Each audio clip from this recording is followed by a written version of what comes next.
दोस्तों, आपने कभी किसी आदमी की फांसी के बारे में सुना होगा, किसी औरत की फांसी के बारे में भी सुना होगा, लेकिन सोचो, क्या आपने कभी किसी हाथी, जी हाँ एलिफेंट की फांसी के बारे में सुना है? क्या आप मानोगे कि इंसान घमंड, पावर में, पैसे की लालच में इतना अंधा हो सकता है कि वो एक बेजुबान को सजाए मौत दे दे? आज हम जानेंगे ऐसे ही एक दर्दनाक किस्से के बारे में, माइटी मैरी के बारे में।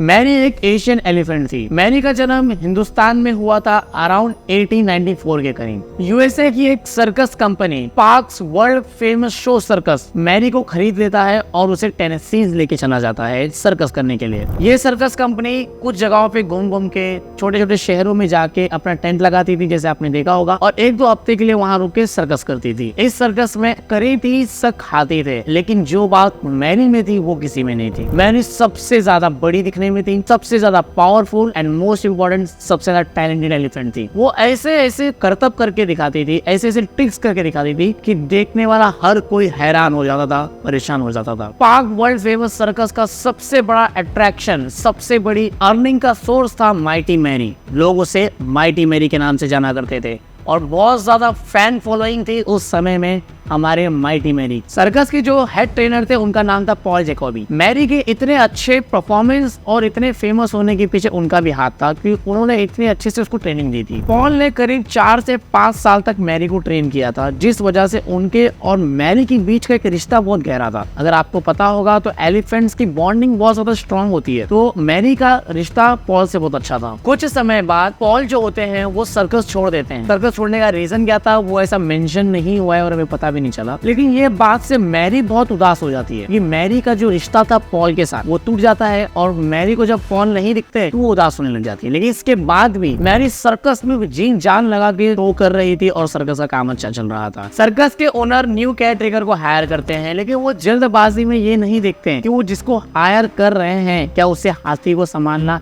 या फिर सर्कस में काम करना आता है या फिर नहीं। वो हायर करते हैं रेड एड्रिक को, जो कि एक होटल में बेल बॉय का काम करते हैं। जी हाँ, आप सोचिए कि एक बेल बॉय को काम करने वाले इंसान को उन्होंने हायर करके एक 5 टन की हाथी को संभालने दे दिया। कितनी लापरवाही और कितनी बेवकूफी वाली ये बात। रेड को कोई एक्सपीरियंस नहीं था हाथी को संभालने का और या फिर किसी सर्कस में काम करने का। उसे जरा भी तरीका नहीं पता था कि किस तरह से हाथी को रोका जाता है या फिर बुलाया जाता है या फिर कोई बात बनाई जाती है। और यही सबसे बड़ा रीजन बनता है माइटी मैरी के कत्ल का, कि सर्कस के ओनर ने एक अनएक्सपीरियंस्ड ट्रेनर को हायर कर लिया। उसे कुछ एक्सपीरियंस नहीं था, उसे कोई ट्रेनिंग भी नहीं दी गई, उसके हाथ में डायरेक्ट बुलडॉग दे दिया गया जिससे हाथी को मारा जाता है और कंट्रोल करने की कोशिश की जाती है। रेड को हायर करने के 2 दिन बाद 12 सितंबर 1916 में टेनेसी के एक छोटे से शहर किंग्स स्पोर्ट्स में स्पार्क वर्ल्ड फेमस सर्कस लगाया जाता है। जैसे ही शहर में सर्कस लगता है, शहर में तो अलग ही धूम मच जाती है। रोड पे भीड़ है, बच्चे भाग रहे हैं, चिल्ला रहे हैं, हंस रहे हैं, एक बैंड बज रहा है, गाना बज रहा है और उन सब के बीच में स्पार्क वर्ल्ड फेमस सर्कस की परेड चल रही है। इस परेड में बहुत सारे घोड़े हैं, हाथी हैं, क्लाउन्स हैं जो चल रहे हैं, गेम खेल रहे हैं और सब लोग के चेहरे पे एक तरह से मुस्कान है, हंसी है और एक अच्छा माहौल है। लेकिन इन सब के बीच में सर्कस की जानो मान शान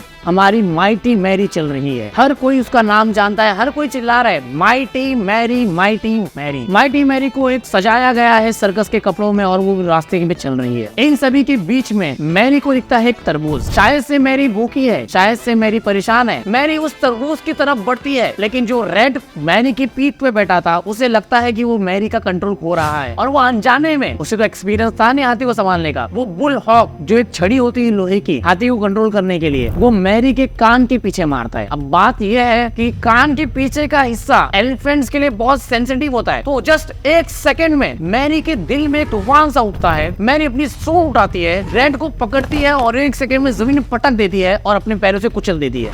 जो भीड़ में बच्चे हंस रहे थे, भाग रहे थे, अब वो चिल्ला चिल्ला के रोने लग जाते हैं। एक सेकंड में रेड की मौत हो जाती है, भगदड़ मच जाती है और इस भगदड़ के बीच में से एक आदमी बाहर आता है जो था पॉल जैकोबी, मैरी का पुराना ट्रेनर। वो आता है सामने और चिल्लाते Mary back up, Mary back up. Mary उसकी आवाज पहचान लेती है और रुक जाती है, लेकिन मैरी का जो सूंड है वो अभी भी हवा में है, जैसे शायद मैरी कंफ्यूज है, उसको पता नहीं उसने क्या कर दिया। मैरी अभी डरी हुई है और पॉल का ये एक्ट देख के माहौल भी थोड़ा शांत होता है, लेकिन पीछे से आवाज आना शुरू होती है, हाथी को मारो, हाथी को मारो, किल द एलिफेंट।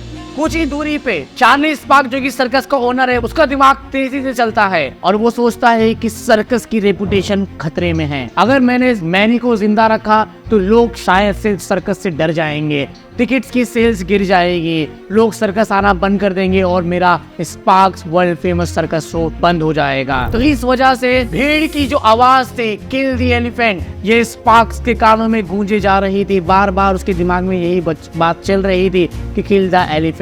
और यहाँ पे स्पार्क्स जल्दी से फैसला लेता है कि हाथी को मारना होगा, मैरी को मारना होगा, ऐसा वैसा नहीं मारना होगा।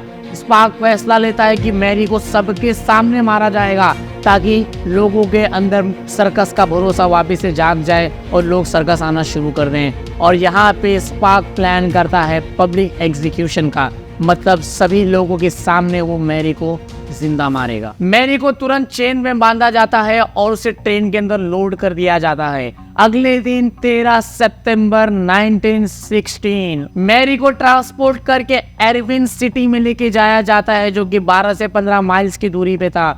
एरविन में एक अलग ही माहौल चल रहा है। कल ही के दिन मैरी ने अपने एक अनएक्सपीरियंस ट्रेनर को कुचल के मार दिया है और यहाँ पे सर्कस का मालिक जो है वो प्लान कर रहा है कि मैरी को सभी लोगों के सामने फांसी पे लटका के मारा जाएगा ताकि सर्कस की रेपुटेशन खराब ना हो। मैरी को रेल यार्ड पे लेके जाया जाता है। वहाँ पे एक बड़ी सी 100 टन वजन उठाने वाली क्रेन मंगाई जाती है जो कि ट्रेन को रिपेयर करने के लिए यूज होती है। मैरी को उस क्रेन के नजदीक लेके जाया जाता है। दोपहर के 3 बजे के करीब धूप एकदम चरम पे थी, तो भी लोग वहाँ पे खड़े थे एक हाथी को मरते हुए देखने के लिए, बच्चे, बूढ़े, औरतें। मैरी को क्रेन के नजदीक लेके जाया जाता है। मैरी के गले में एक 2 इंच की मोटी सी लोहे की चेन लगाई जाती है। क्रू नर्वस था, शायद क्रू नहीं चाहता था सर्कस का क्रू की मैरी को मारा जाए, क्योंकि मैरी करीब 15 सालों से उस सर्कस के साथ काम कर रही थी, लेकिन सर्कस के मालिक का फैसला अटल था, एकदम क्लियर था कि मैरी को मारा जाएगा और वो भी सबके सामने हैंग करके मारा जाएगा। 4 बजे के बाद क्रेन का इंजन शुरू होता है। एक अलग ही आवाज निकलती है उस इंजन में से। मैरी नर्वस होने लग जाती है। फिर धीरे धीरे क्रेन ऊपर उठती है, 1 मीटर, 2 मीटर, 3 मीटर। धीरे धीरे मैरी की गर्दन दबने लग जाती है। मैरी हिलना शुरू करती है और 15 मीटर की ऊंचाई पे जाते ही अचानक से खटाक आवाज आती है, चेन टूट जाती है। मैरी 15 मीटर की ऊंचाई से एक 5 टन की हाथी डायरेक्ट जमीन पे गिरती है। जमीन पे गिरते साथ एक आवाज आती है, मैरी की दर्द भरी आवाज, एक चिल्लाने की आवाज जो कि उस समय पूरे कोर्टयार्ड में, पूरे रेल यार्ड में फैल जाती है और मैरी जमीन पे लेट जाती है। मैरी हिल नहीं पा रही थी, लेकिन मैरी चिल्ला रही थी।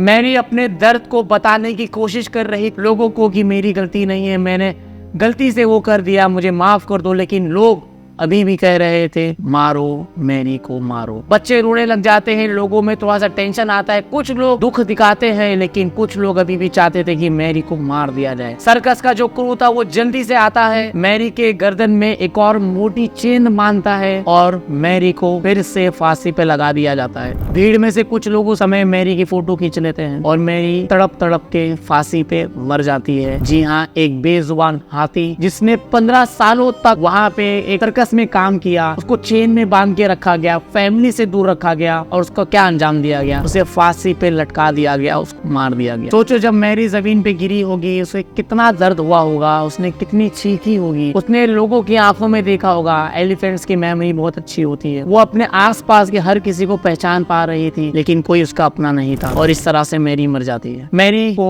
5 बजे के करीब मैरी को फांसी से उतारा जाता है। डॉक्टर आते हैं इंस्पेक्शन करने के लिए और इंस्पेक्शन करते टाइम पता चलता है कि मैरी का लेफ्ट साइड में एक दांत इन्फेक्टेड था, सड़ चुका था, जो कि एक रीजन हो सकता है कि जिससे मैरी को दर्द हो रहा था। और रेड ने मैरी को लेफ्ट साइड में ही बुलहॉक से मारा था, तो शायद से रेड ने गर्दन पे मारा तो उसके दांत का दर्द बढ़ गया और उस दांत के दर्द के गलती से उसने उसका जान से मार दी, उसका मर्डर कर दी। किसी ने मैरी को नहीं समझा और मैरी मर गई। रेल यार्ड के करीब में ही मैरी को दफना दिया गया। उसकी लोकेशन हिडन है, आज तक किसी को पता नहीं चली कहाँ दफनाया गया, बस इतना पता है कि रेल यार्ड के नजदीक में ही मैरी को दफनाया गया है। ये जो दिन था 13 सितंबर 1916, एरविन शहर के ऊपर एक दाग बन जाता है। वहाँ के सिटी पे एक दाग बन चुका है कि यहाँ पे एक हाथी को, एक बेजुबान जानवर को इस तरह से लटका के मार दिया गया। मैरी कोई मॉन्स्टर नहीं थी, मैरी एक हाथी थी जो कि सर्कस के जुल्म, इंसाफ और इंसानों के गलत फैसलों का शिकार बन गई और उसकी जान ले ली गई। सोचो वो पल जब मैरी ट्रेन से गिर रही थी। ये कहानी बस मैरी की नहीं है, ये कहानी दिखाती है कि हम इंसान कितने ज्यादा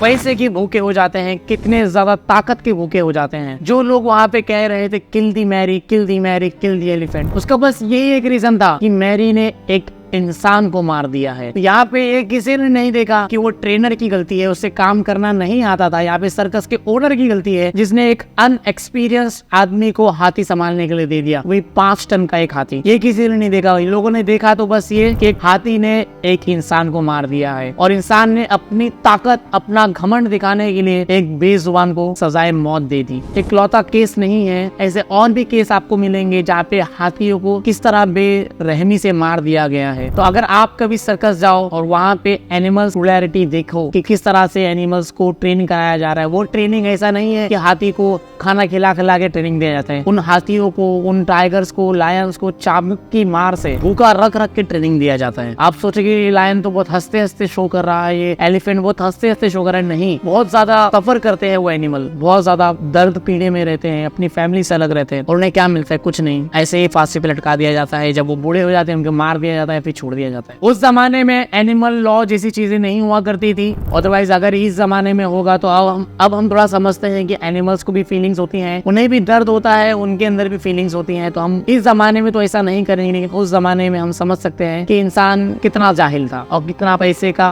और पावर का भूखा था। अगर आपको हमारी ये वीडियो पसंद आई तो हमें उम्मीद है आपको हमारी और भी वीडियोस जरूर पसंद आएगी। लाइक करें, शेयर करें, कमेंट करें और सबसे जरूरी प्लीज कमेंट में सजेशन दें और हमें बताएं कि हम अपनी वीडियो में क्या सही कर रहे हैं या क्या गलत कर रहे हैं। आपके हिसाब से हमारी वीडियो में और क्या इम्प्रूवमेंट हो सकती है, हमें जरूर बताएं।